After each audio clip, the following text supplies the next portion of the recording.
Hello, this is Sam Gerrans from samgerrans.com. Today's Friday, May the 19th, 2023, and today the subject is relationship age gap. Well, really, relationship age gap stroke propaganda, because I'm sure there's going to be quite a lot in here. We're back to our good friends. I think it's The Independent. Let's see what it is. I've spotted this. I'm going to have a look at it. We'll look at it together. It's mercifully quite short, but I haven't read it, so we'll look at it together and see what it says. Here we are. Is this, yes, The Independent. Jolly good. Well, The Independent, laughingly called. We have incredibly strong chemistry. Couples uncomfortable age gap relationship divides opinion. Now, Alexandra Cornish met Andrew Chan when she was 24 and he was traveling in Sydney. But obviously, it's going to be the difference in the ages. And there's a reason why I want to hit this point. Excuse me. And you should see my interview with Manosphere, because it kind of touches on some of these points, but we'll see. A woman who fell for a man almost twice her age at 22 years, her senior, has revealed how they connected over their shared love of tattoos. Well, I mean, that's hardly a very auspicious start to a relationship, but anyway, it doesn't really matter what the reason is. We'll just get in and see what they've got to say about it. Alexandra Cornish, let's close this down, 24, met Andrew Chan, 46, in February when he was traveling in Sydney. Okay, Andrew, a recruitment firm owner who lives between Singapore, Hong Kong and Sydney, was looking to get a tattoo on his travels when he came across a tattooing parlour where Alexandra was working. I'll just decipher this into human language, all right?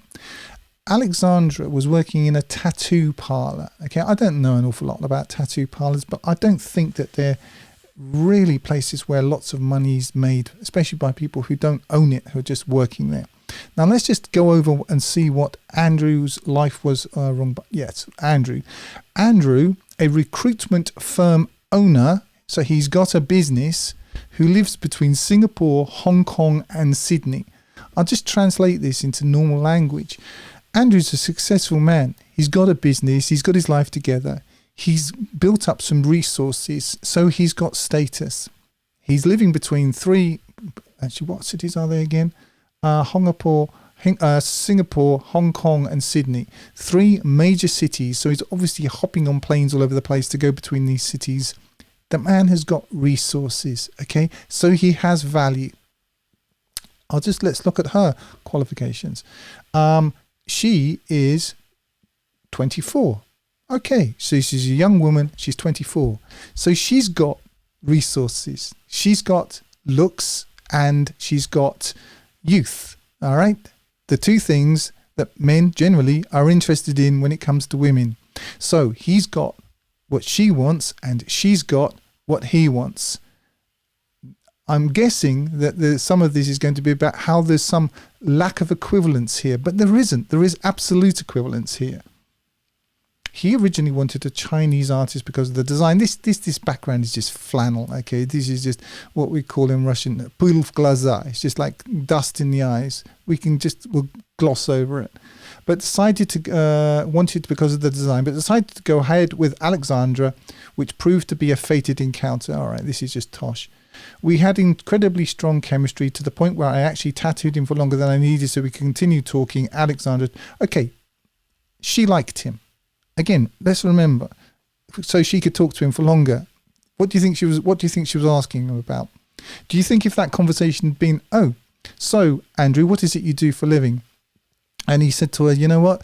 I just lost my job as a road sweeper, and I've used this is the last little bit of money I've got, and after this I'm going to be destitute and living on the streets. Do you think that they had incredibly strong chemistry, wherever it was? Lost that bit. Do you think that would have been there? No, of course it wouldn't have been there, and that's perfectly fine. But let's see how they put this out. So she told this website. He even asked for more to be added to the tattoo for some reason. So obviously he wanted to continue to talk to her. Why? Because there's a sexual marketplace equivalence here. He's a millionaire, let's say, and so is she in what matters to men.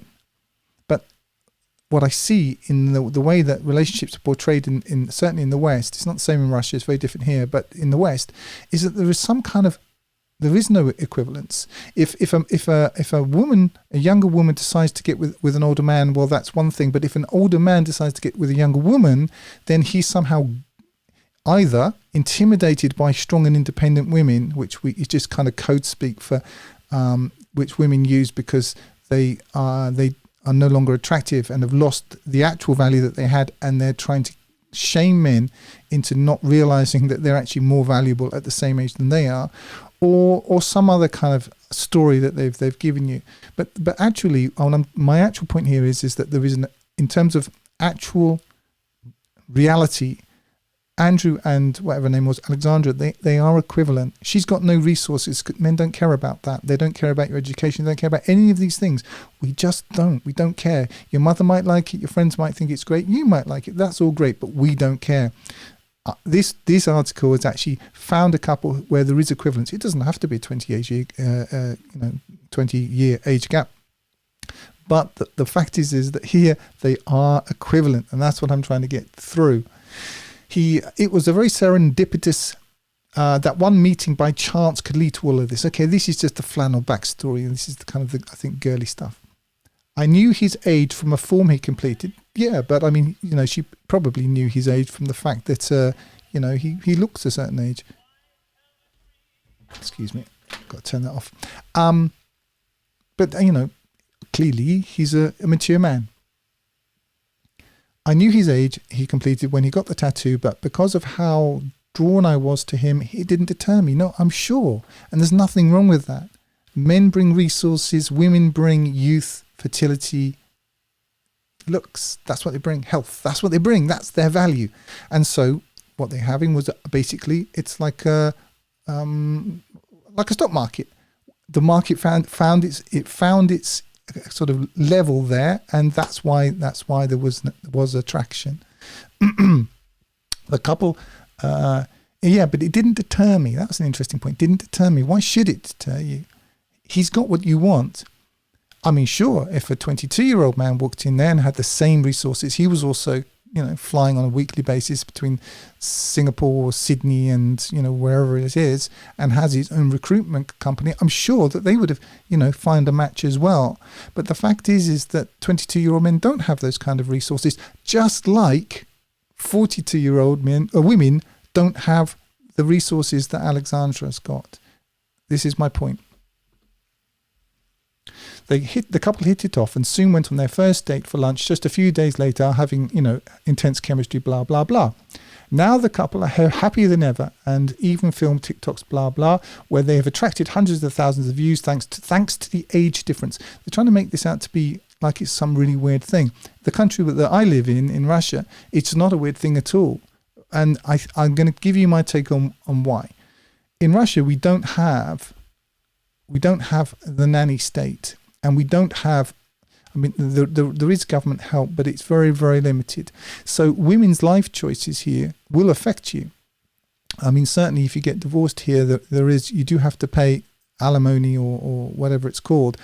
But I'm not going to go into the details of it, but a woman isn't going to, some women do get rich off it, but it's still not, that legal system hasn't been developed to the same extent that it has in the West. Also, the government, i.e. men's resources pooled into one place, aren't going to be used to compensate for women's bad life choices. So women here are much, much more normal. I'm not saying they're all sane by any means, but on balance, at least they're getting crazier because of the Western influence, but still, relatively speaking, they're still fairly normal. And so they make decisions based on reality as opposed to knowing that, Big Brother's got their back at any time, and at any time they can just turn around and destroy a man's life. I mean, there is an element of that, but it's still way, way back from where we are in the West now. And so all that to say, you see differences in marriages, and it's much more accepted here. It wouldn't a 20-year age gap here you wouldn't bat an eyelid. One video on TikTok, he definitely doesn't look it, blah, blah, blah. Okay, much to the chagrin of trolls. A viewer commented, my daughter is 22 years younger than me. My very uncomfortable age gap. Yes, uncomfortable for women. not uncomfortable for men, and not uncomfortable in reality. And so this is the point I wanted to get to, that it's made uncomfortable, and men are kind of shamed into thinking that there is a kind of, that there's an equivalence. He's 45 and he's got a business and he's managed to make a go of it, and he's on the upswing. She's 45, she's had X number of boyfriends and so on, and now she wants to find a pension plan, i.e. somebody with resources, and she'll tell him that you're 45, I'm 45. Yes, but that's not the metric. The metric is, I'm a millionaire and you're not. You were when you were 22. You see, remember those days? You gave all that away. You gave that away to men who didn't appreciate it. You gave it away. That was your value. That was your value back then, you see. Just the same as if Andrew decided to take the stock that he's got in his company and just fritter it away on, let's say, some sort of riotous living, and then turned up at her door, knocked on the door, and said, you're 45 and I'm 45, she'd say, no, you haven't got any resources. And certainly that would be the case, even more the case with Alexandra. I'm just trying to say that the value that men and women bring, they're different. And this society, the Western society, kind of supposes that that's not the case. And it's what you've got is a false market. The market is entirely rigged, and it's rigged against men. And in many things, but this most particularly. I'm not saying you should marry, you have to marry a girl who's 20 years younger than you if you don't want to, or something like that. I'm just trying to say that there's a natural equivalence. The market found its level in this case, the real market. My body has stopped producing collagen when she was being born. So romantic, someone added. Yes, so romantic. Again, someone. Do you think that someone was a man or was a woman? Well, collagen, we know it's a woman. These are women. They don't like it. They don't like it when you actually insist on there being a level playing field, and when you insist on there being a free market, an actual free market, as opposed to this contrived, if you think, look at the gold market, for example, old man, whatever his name is, Rothschild wakes up in the morning, sticks his finger in the air and says, okay, today the price of gold is so-and-so. Is that a free market? No, it's not. It's a completely controlled market. Well, that's what's happening to men and women in the West. One person said, that's some Leo DiCaprio stuff. Yeah, well, okay. There's this couple. Leo DiCaprio is a good point in case. I'm not here sort of defending the morals or supporting Leo DiCaprio, whatever it is. But Leo DiCaprio is an internationally famous, good-looking Hollywood A-listed actor and a multi-millionaire. Okay. Guess where he is in the ratings. So of course he can get not only that, but he can help all of these young I'm sure they're young aspiring actresses. Everybody who lives in Hollywood probably is. Of course he can have his pick because that's where he is in the market. But they're trying to twist it that Leo DiCaprio, who I don't know what he is, 50 something, that he should be seriously considering 50-year-old women as some sort of equivalence, but they're no equivalence because their value is gone. As far as, I have to kind of qualify that, as far as sexual market value is concerned, sure, he might be a very interesting person and read lots of books and you have a fine conversation, but that's not what we're talking about now. Yo, hate to break it up. He definitely looks it. Break it to you. He definitely looks it. Joked another. In another video, the couple is seen at a nightclub with Andrew asking if he's too old to be there. The pair joking about his age. A separate video, just to make this point. Apart from just the fact that in Russia this wouldn't even be noticed. In the West, it wasn't noticed either. Go back to the Victorian age. This would be quite a common marriage. A sensible marriage. Many marriages were like this. I'm not saying they were all like this, but many were.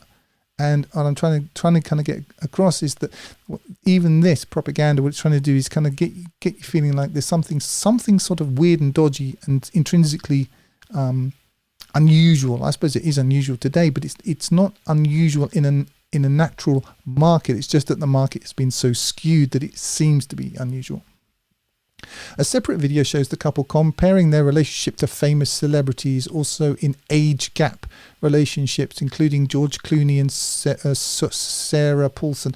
I don't know who Sarah Paulson is, but I don't know. I can't comment. I don't know which way that goes, whether she's younger or older. If she's older, then I suppose they're trying to make a kind of an equivalence between an older woman and a younger man. But that, again, that's in a natural market, that's not the case. And we all know it. I'm just pointing out the blindingly obvious. George Clooney, we all know who he is.